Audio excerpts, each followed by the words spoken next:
Expanding Consciousness with Anjula, myself, your host, and I am so honored to be here today with Sister Jenna. Welcome. Hi, Om Shanti. Om Shanti. And just a little bit about Sister Jenna. She is all about getting off the grid and into the heart, and I want to say like a meditation master, but I'm not going to give you labels. I'm going to let you discuss a little bit. Don't give me labels. You know, we have enough labels as it is, you know. So I want to speak a little bit about this wonderful CD you have and the role of meditation and the different types of meditation and so on. But just to get started, let people know that this is a journey as well, right? Like, I don't think you were born just meditating and getting off the grid and into your heart. So could you give us a little bit about your background and how you transitioned into this beautiful space that you're in right now? I didn't know it was a beautiful space. I've been working on it. But yeah, you're right. I think one of the most comforting experiences is that now we're talking about the fact that we're all on a journey. There is a period in our culture, just globally, where we just wanted people to be something that they're supposed to be in a particular package, etc., etc.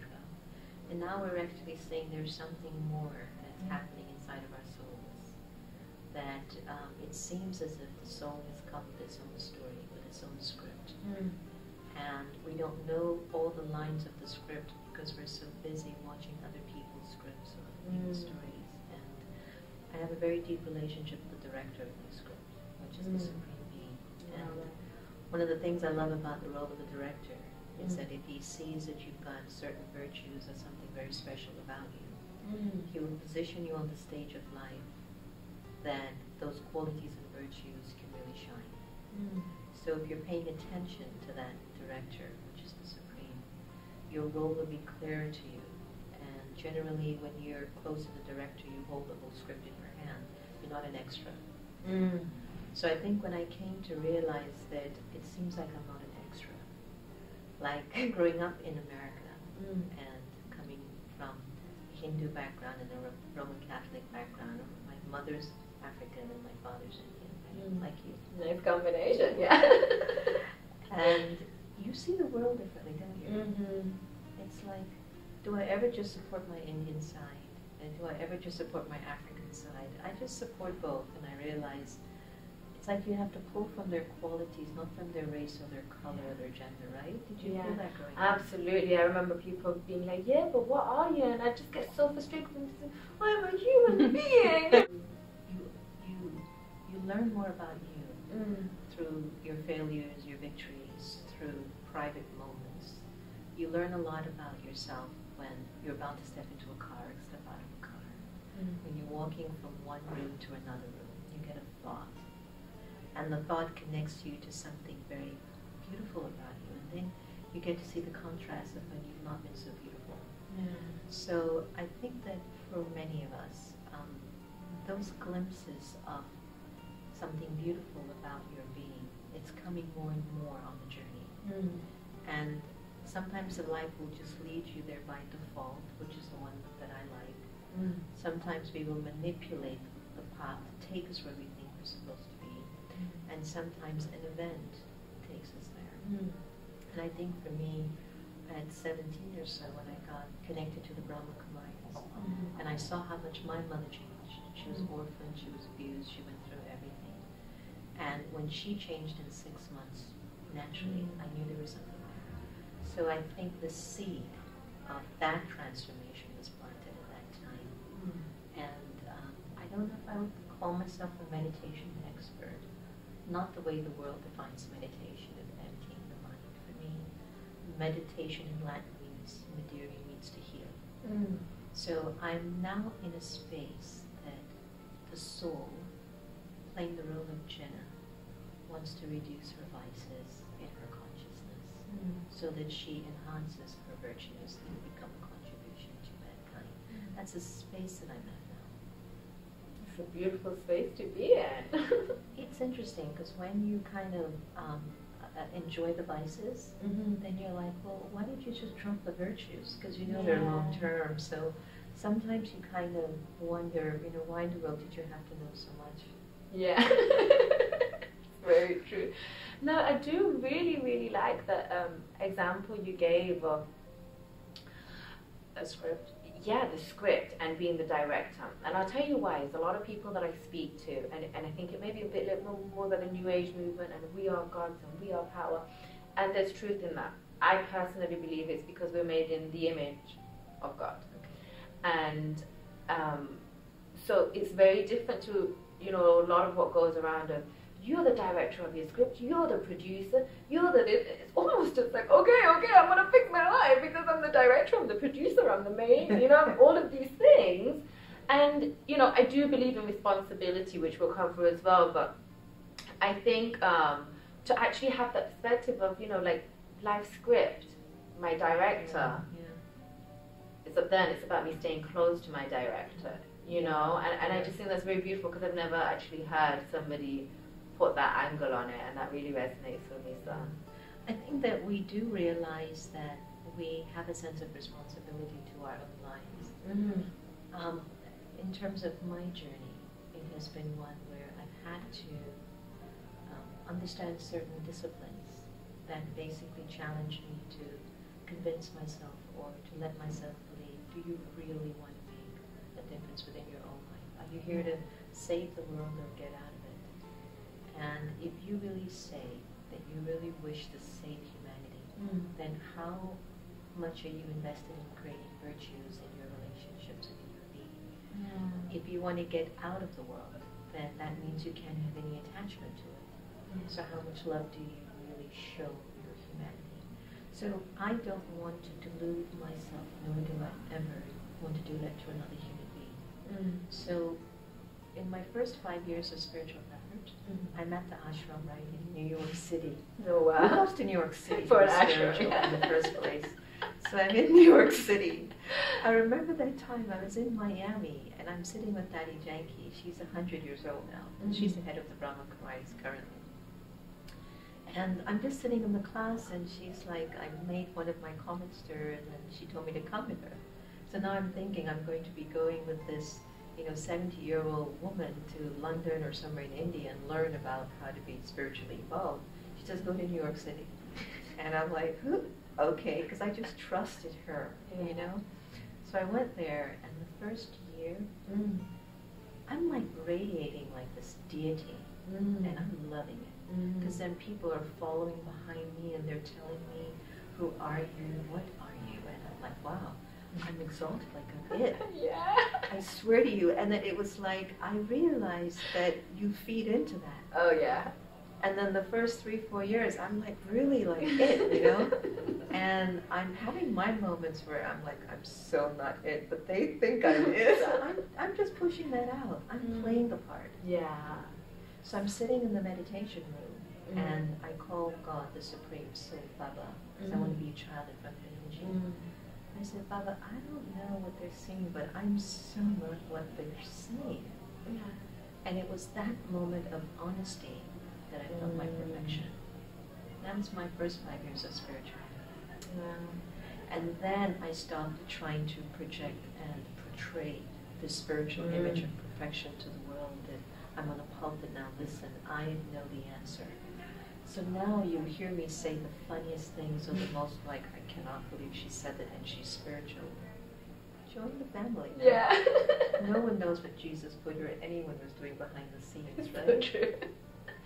And I think that's so important. And that's why at the opening I like to share a little bit about the individual I'm sitting with and what got them into the path that they're on, because there's almost this feel of like, I just came into this reality as this, and I'm going to teach you guys something. And I want to steer away from that, because the most important thing is that we are all children of God, and we are all evolving at different levels, And the thing is about finding something or someone that resonates with you that can help you along your path. That's a great point, because there were situations where people would just get upset at me when they saw me acting average. And I'm like, what's the problem? Because they had already positioned me to be a god. And I'm like, what is the problem? Well, I didn't expect that from you, Sister Jenna. And I'm like, well, I'm making effort. My father is God, and we're all brothers and sisters, and I'm in a position of leadership, and I'm going to let you know that there's a very honest journey happening here. Yeah. If you'd like me to project to you an image of perfection, and then when you leave, I turn on my R&B and rock and roll music, and that makes you happy, I'd be happy to do that, but I just want you to know I can't do that. Yeah. I did that for my first 5 years. I'm not involved. I'm not interested in that anymore. Good for you. So I think that when we look at the script and we pay attention by listening to the thoughts, and if we start to cultivate a relationship with the Supreme Father, the Supreme Soul, that energy is important to decode. And I know many of us, because we're afraid of the ego attaching that we know the answer to this energy, because if you find out who God is before I do, that's going to give you power. Yeah. And I don't like that, okay? So my understanding of this energy is that the energy of God has never said, I'm Christian, I'm Jew, I'm Hindu, but it's a very gentle, subtle energy that is consistently and constantly bestowing vibrations like the sun does. But if you put an umbrella over your head, you can't feel the rays, but you know it's around. And I think a lot of folks who say it's in you, you have to fix it, you're the God, you're the deity, that you're made in the image of God, I think they feel the warmth of the energies existing somewhere, but there's an umbrella over everyone. And I call that umbrella body consciousness. When you're caught up in the attachment to your name, your gender, your role, your title, your religion, the part that you play. If you're so attached to the part, it becomes hard to let the energy of God's light in. Yeah, that makes total sense. And the thing is, as well, I think it's important because you are talking about the attachment to it. So it's not to say don't have it, because like you said, do you want to go off and meditate the rest of your life, or do you want to help the world as well? So there is certain levels of identity and mutual language and things we share that we still need to know how to interact with and so on, but we don't want to overly attach to them because it's not our true identity. It's part of our journey. I'm just thinking of Meryl Streep for some reason, and when you look at all the parts that she's played, if she was attached to one of the parts that she's played, she would never be a good actress in all the other parts that are waiting for her. So true. And so similarly, we come in these bodies to play a part, but we're so attached to our past stories that it makes even the current part that we're playing very complex. You ever wondered why in the world would somebody be wearing bell-bottom pants in these times? Or a white sari? There's something going on. There's some attachment to some past memory. But the point that I'm making is like, when you look at how some people are like, just the way that they design their image, and you're saying there's a story in the past that they're still like, or they're still holding it's to. Absolutely and true. It's still very present, even though, let's say like you're born in Jamaica, but you're acting like you're European, Caucasian, and everyone's looking at you like, what's your problem? What do you mean? My mother used to comb her nappy hair, thinking it was blonde white hair. I'm like, what are you doing? Nothing, I go, are you okay? She's like, what's that? Oh, did you bring the Afro pick? And I'm like, what are you doing? So I know that was so the story. So what's happening is that as actors, we just, as soul playing a part, we get attached to the part, and sometimes I just don't think we're taking full advantage of the current story that we've got, the current role that we can play. And an actor, when they're good, done, I'm off the set, waiting for my next role. Absolutely. Now, in relation to attachment and not getting overly attached, this is where meditation comes in really handy, I believe, one of the reasons to use meditation, in my opinion.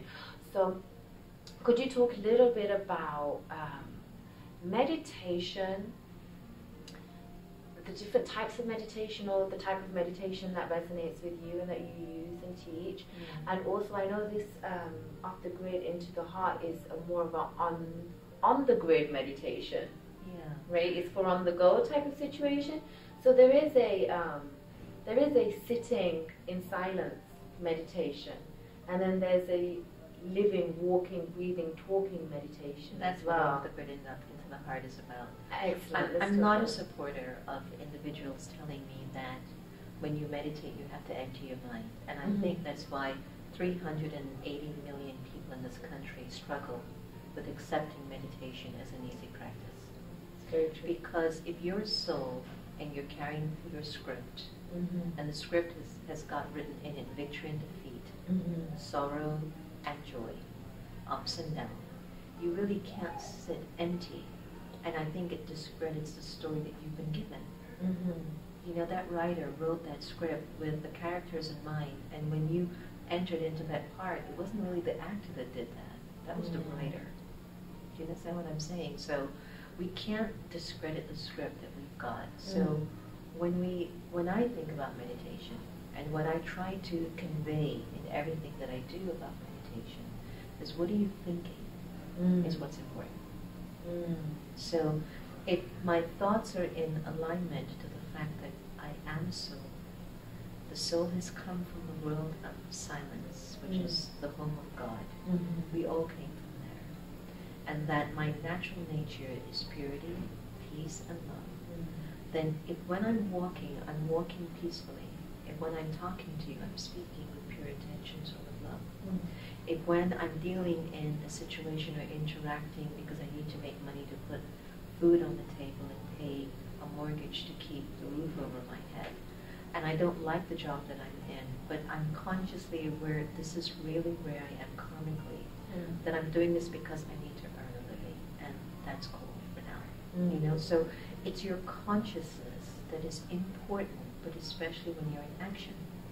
So if your consciousness is connected to a clear perspective of who you are as a soul, immortal and eternal and imperishable, that you're playing a part, and that it's important to not give sorrow or take sorrow, then you've actually gotten off the grid, even though the grid's got you spinning.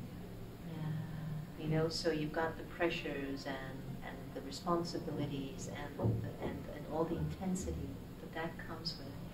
And people are just popping up and saying things in the wrong way, doing things in the wrong way. What I mean by the wrong way, they're giving sorrow because there's sorrow inside. But because you're so into the movement, you're taking that in. And because we're moving so fast like a top, a spinning top, it topples. And it's like I lose sight of everything that I was doing, like break up a relationship, lose a job, get sick.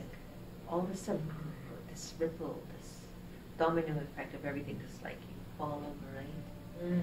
And so why this CD means a lot to me currently, it's because after producing it, I realized how important it was to assist people in understanding that while you're moving and you're in action, pay attention to what you're thinking. Elevate your thinking. So that when you actually sit to be quiet, you appreciate and you're comfortable with the person that you were when you were in action. Does that make sense? Makes total sense.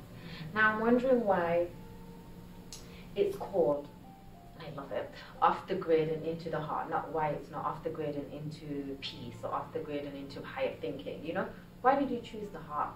Because I've been on such an incredible whirlwind of fortune, and basically every second of my life is used in a worthwhile way. And when I just, perhaps I'm not using my seconds to be of service to humanity, I just, you know, I allow myself to just breathe and do something really silly and mundane, just to feel normal, because it's too much.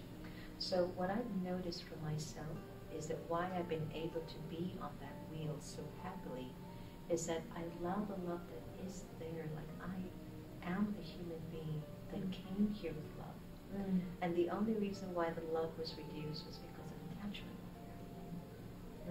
So let's say I'm doing this interview out of the ego of my image and how much I've accomplished and how much I've done. And honestly, we never even talk about how much we do. Whenever we go to programs and people interview us or say, this is so-and-so and she does that, I go, yes, that's all.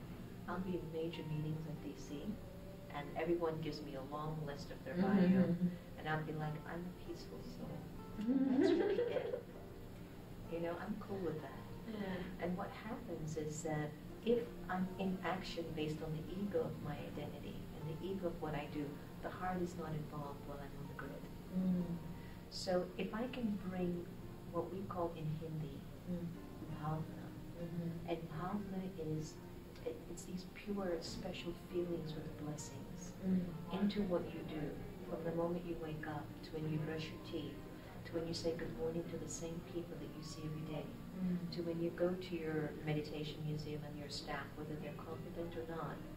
It's like you still bring that love into that relationship because you found out that if you don't do things with love, you're going to be hurt or you're going to be in pain. So I've developed this habit of trying to bring this energy of this person.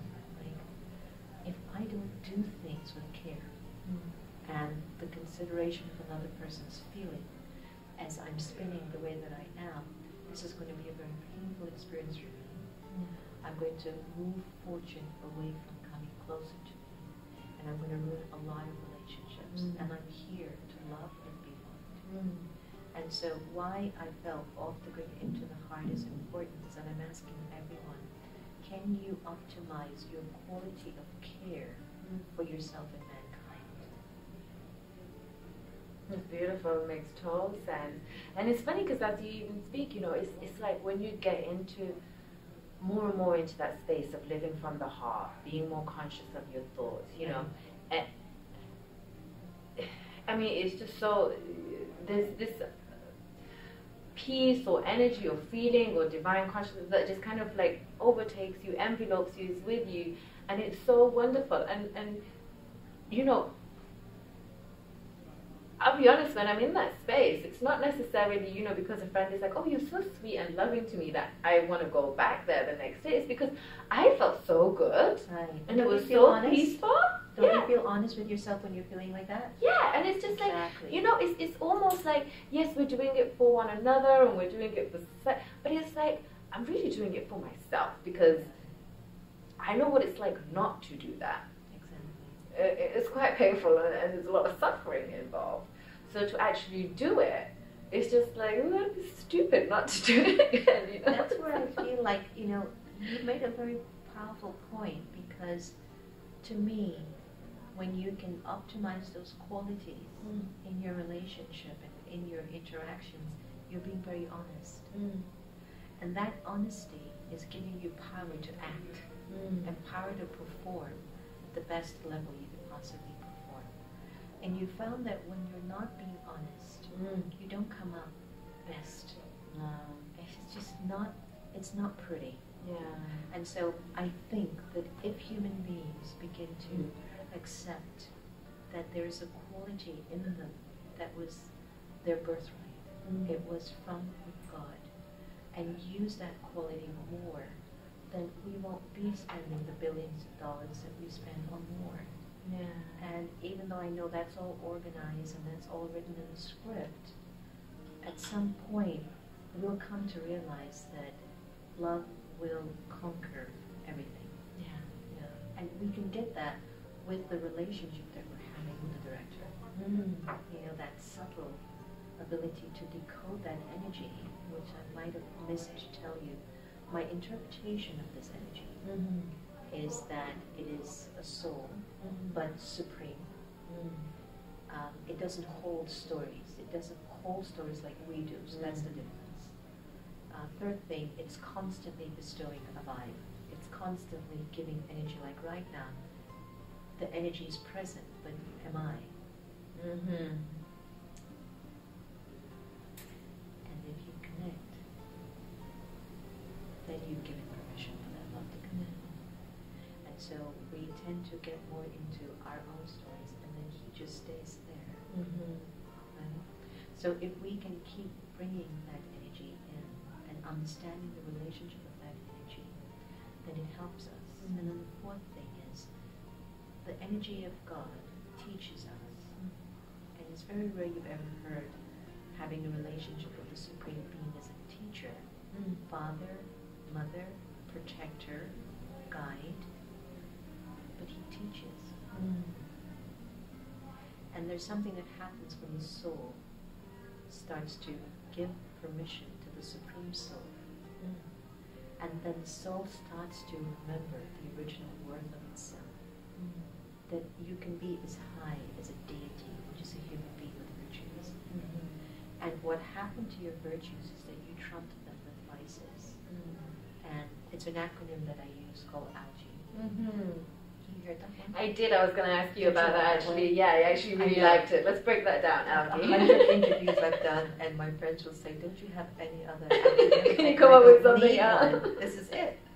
It's pretty brilliant. I like it. Please share it with our audience. Why do you change the truth? The truth is that you never change truth. Yeah. But you ever notice you can listen to truth a million times over, but you will change, but the truth doesn't change. Yeah. Always remember that truth never changes. Yeah, very true. Always. So tell us what algae is.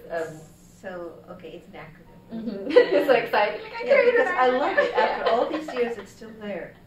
So A represents anger, and L represents lust. G, greed. A, attachment. And E for ego.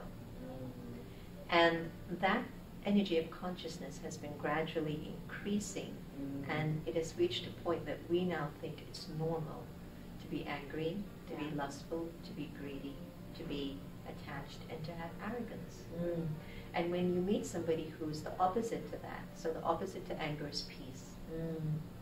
The opposite to lust is purity. Can you imagine being a person who doesn't see defects in anyone? Right.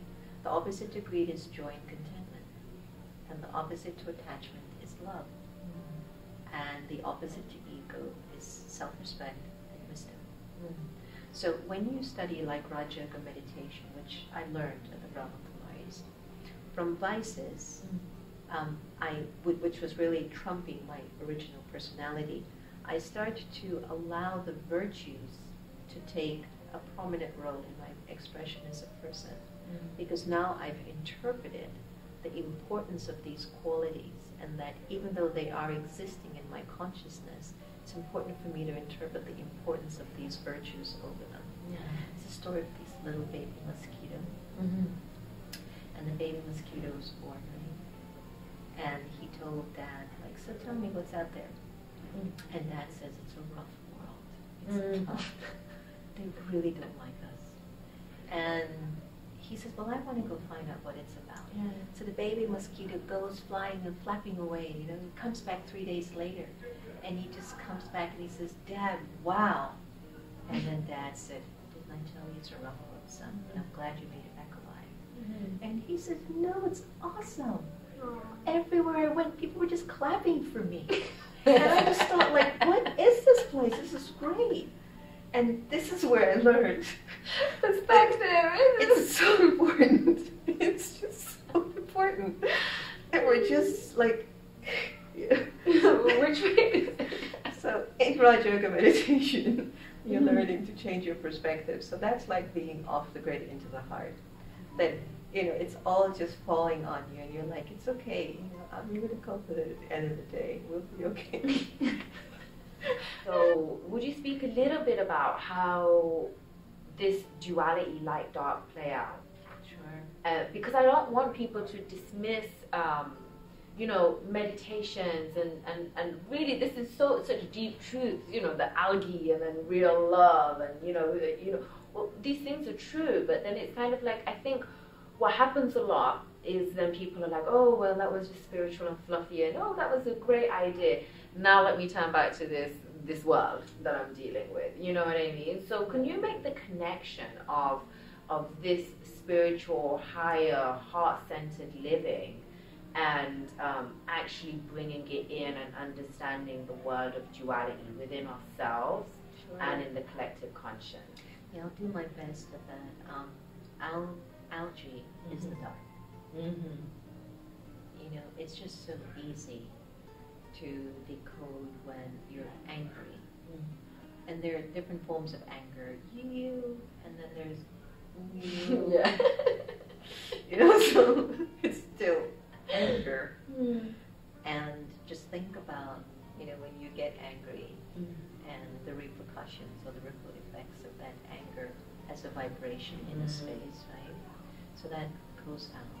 And then you've got another person, then you've got some in another country. And now, try to think about the consequences of getting angry a day later, a week later, 6 months later.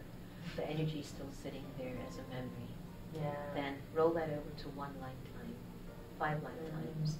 And then your anger starts to feel like it was just natural to get angry. You've heard of babies being born and the mothers are saying, "You're so angry all the time, I don't know what to do." So the soul has been angry for many births, and so they're just rolling over that, so that you think like, my child is so dark, his energy is so dark. And so what do you do to get rid of dark? You switch on the light. Okay. So then the interpretation and the knowledge of what is wrong. Why am I in the shadow state of living? Why am I allowing my emotions of lust or greed or attachment to someone or something being more prominent than my truth? And so the problem is we don't have the strength to live the truth, and this is why I really urge everyone to have a connection to the Supreme Energy, because when you let that energy come in, then you can tackle that reality or that shadow. That shadow exists in every one of us. Thank you. Yeah. It is, and we feel it when the emotional debris and the emotional scenario presents itself in the form of relationship, finance, mentally, I can't stop thinking this waste thought, or health. These are the 4 main areas that the soul struggles with, or it can be victorious in. Health, wealth, relationship, or your mental state. Your mental state is if you can be like a little mosquito and change your interpretation, you're in a good mental state. If you can have everything good and you still only see bad, you're not in a good mental state. In terms of relationships, you have to give more than you take in them. And the 2 things that I've observed that make them work is love and respect. When you speak to anyone without respect, you can crumble that marriage in a second, right? In terms of health, for the life of me, I can't get up and exercise. Yeah. And I'm thinking, gosh, Jen, you are so powerful. All you have to do is 5 sit-ups. Just 5 sit-ups in the morning. I cannot be. And I'm like, what is it with you? So it's like I feel like I have a karmic account with my body. Yeah. And I keep saying, just 5 sit-ups, just 5. So I'll get up at 3 o'clock in the morning and send rays of light of love to the world, and I'll just be so good. But exercise, why? I'm so glad I'm vegetarian. I compensate for that one. And I don't drink, and I don't do drugs. So I'm like, okay, does that count? Like a little bit of leeway. There's a little bit still left over. Your body needs to move. So if I'm able to bring in that awareness that the body is made up of the 5 elements, and the elements need some sort of a nourishment, then that's like, I'm good. And then again, with wealth. If money seems to leave me, if money seems to never come to me, there's a karmic issue. But if money comes and it's shared and I'm okay, then I'm good. Then that's a sign that there's something going well in the soul. So these are some of the things that if my shadow energy is at work, those 4 areas will show themselves where they're breaking down. They're kind of negative. But if my shadow energy is being removed from my consciousness, my soul, then I'll see that these 4 energies look like they're balancing out and they're doing a little better.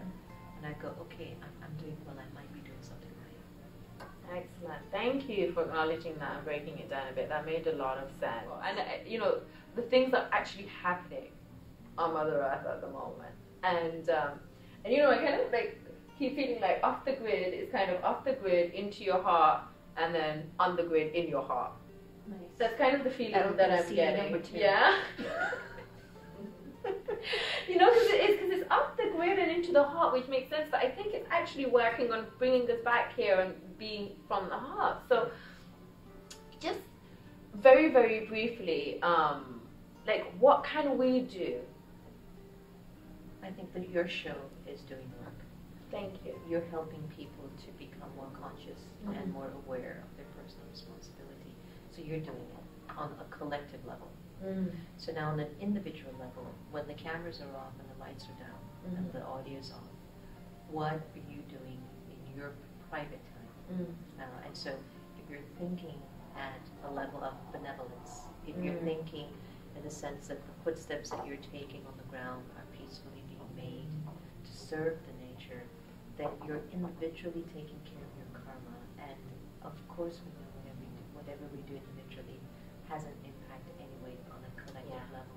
Again, back to the situation where all of this terrorism conversation, I have so many questions about that in terms of how did that get manifested consciously? It's sort of like a sign of the almighty ego, where the ego doesn't need company. The ego can be very happy by itself. But attachment needs someone. Anger needs another person. Greed needs something. Right? Yeah. And which is the other one? You did not forget your algae. And lust. And lust definitely needs somebody, I think. Yeah. Anyway, so what happens is that ego stands by itself.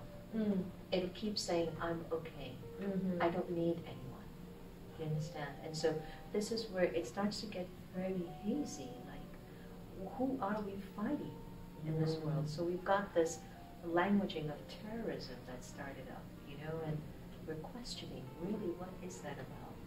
Then we've got economic insecurities and imbalance, where we're seeing that there are a lot of people there are a few people with a lot, and there are a lot of people that are just trying to make ends meet. And our current president, President Obama, wants to raise the middle class and really start to say there should be more for everyone. And of course you see all the opposition that he gets, and I'm not supporting it, I'm not saying anything negative. But I think that until this algae gets out of the consciousness, we will continue to hear the kind of music we hear. We will continue to allow corporate interest to initiate what the media sends out, to condition our thinking and our impression. And shows like yours are saying, think again. You know, just think again. We can listen to the majority, but always in society, who have made the changes in history has always been the voices of the minority.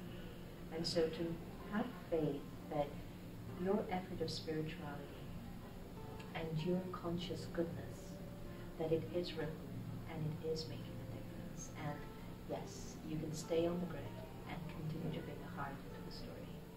Thank you so much. I appreciate that acknowledgement. And also I think it's different for different people, just for the viewers out there. So I think one of the key things and why I even started doing this work is sitting in meditation, connecting with the divine, and then following the lead from there, you know. So it doesn't mean that we have to go to the other side of the world and do certain work, nor does it mean that you necessarily only need to sit there and meditate. I think, like you said, there's a script, individual, special little script for you that you can kind of like sit with divine and kind of find out a little bit more about, so you can be a bit more proactive in actually helping to manifest it and actually, you know, do the stuff. So we're kind of running out of time, and I feel like I could sit and talk to you for a very long time. So I want to just throw out a few words and just get like what's your perspective on it. So just like forgiveness to me is like a ginormous thing. So could you speak briefly on forgiveness? I don't believe in it. You don't believe in forgiveness? Could you elaborate on that? In a few moments. How about the idea of forgiveness? I don't believe in it. You're not buying even the idea of forgiveness?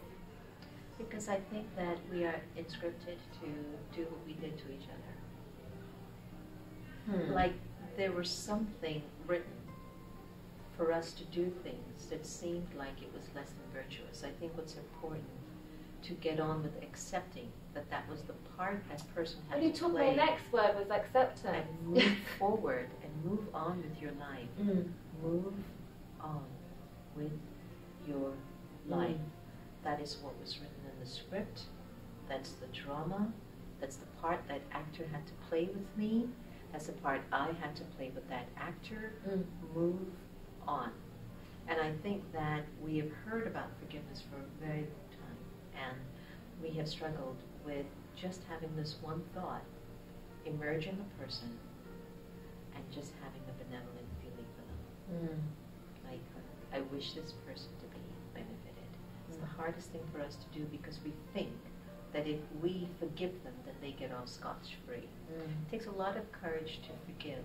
And if you want to go down that route, I think it's a longer journey. But I think if you like a shorter journey to the destination, accept what people have done, learn from it, but you must get on with your life. Do not waste your time thinking in your movie how it should have been. It wasn't written that way, or it would have played out that way. Okay. You know? So actually the two words that are normally coming together is forgiveness and acceptance, because I think they kind of go hand in hand. I've had a lot of things that played out for me. I don't wait for the people to say sorry. I've had a relationship for 17 years where she just gives me a hard time, and I'm like, that's what she has to do.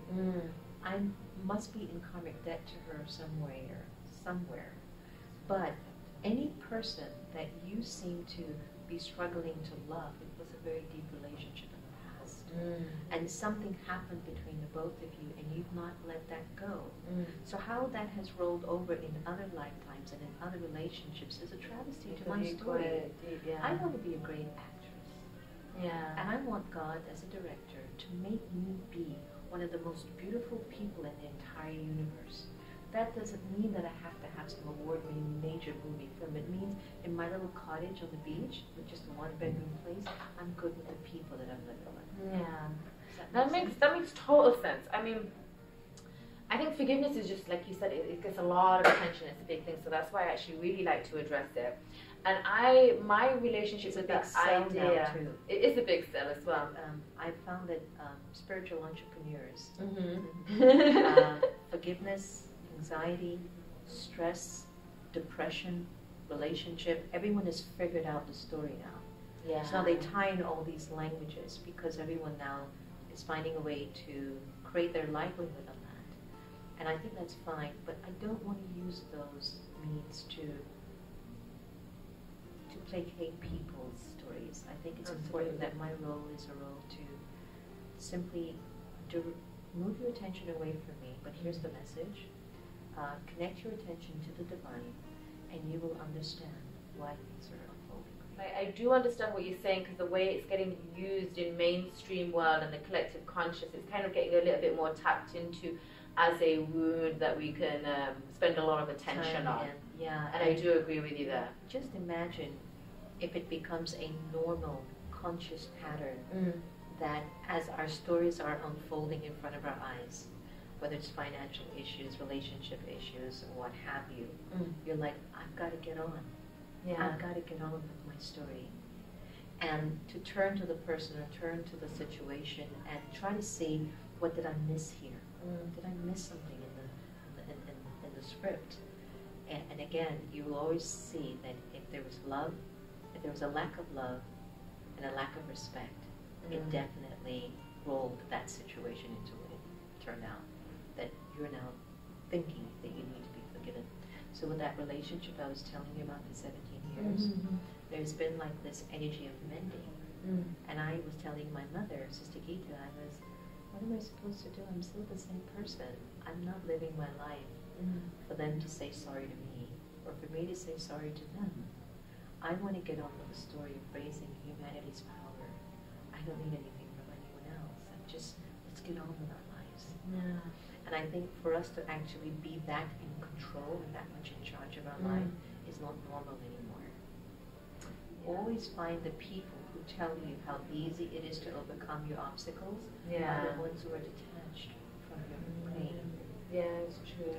But when they are attached to a particular obstacle or pain, you tell them the same thing. When you told me to not stop thinking about it, let it go. They're like, but you don't understand the situation is different. It's so true. So what does that say to you? What does that reveal? It reveals that the root cause of the suffering is my attachment to the interpretation of the situation. Right?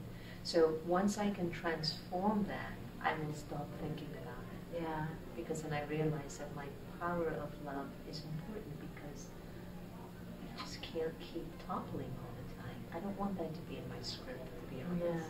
Now, Sister Jenna, before we wrap up, I just want you to take a moment to speak to our audience and let them know a little bit about the stuff that you're working on and your website and where they can find more information and your schedule. And so I will also have it in the text box below the video somewhere there. That feels kind of strange. Could you do that? Oh. No, because I was telling you that in Washington, you know, when they say give you your introduction, I'm a peaceful soul. I hope that you'll enjoy that, you know. But of course, I was just sharing with you what's been very important to me right now is this new CD, Off the Grid Into the Heart, only because I would like people to trust in their quality of thinking while they're in action. And I think that's really important for us to get into that pattern of being aware while we're moving and going on with life, like moving on with life. So that's really important. And maybe what I'd like to share with all of you more than anything else are a few mantras that I live by. One is, don't give sorrow to anyone. Don't take sorrow from anyone. Think about it. Don't give sorrow, don't take sorrow. The second thing is, give love and give respect, and you will receive it back. And the third thing is, try to see if you can love everybody the same. I suspect that your attachment issues will reduce. And that's really what I have to say. Thank you so much, Sister Jenna. And I will put her website and all the information at the bottom as well. So we'll make sure they do have the information. And just thank you so much for sharing this time and space with me. I really, really appreciate it. I love the work you're doing. Keep up the good work. And, you know, very, very grateful. And thank you for watching. I hope you enjoyed it. And that was Expanding Consciousness with your host, myself, Anjula. I'll see you next time.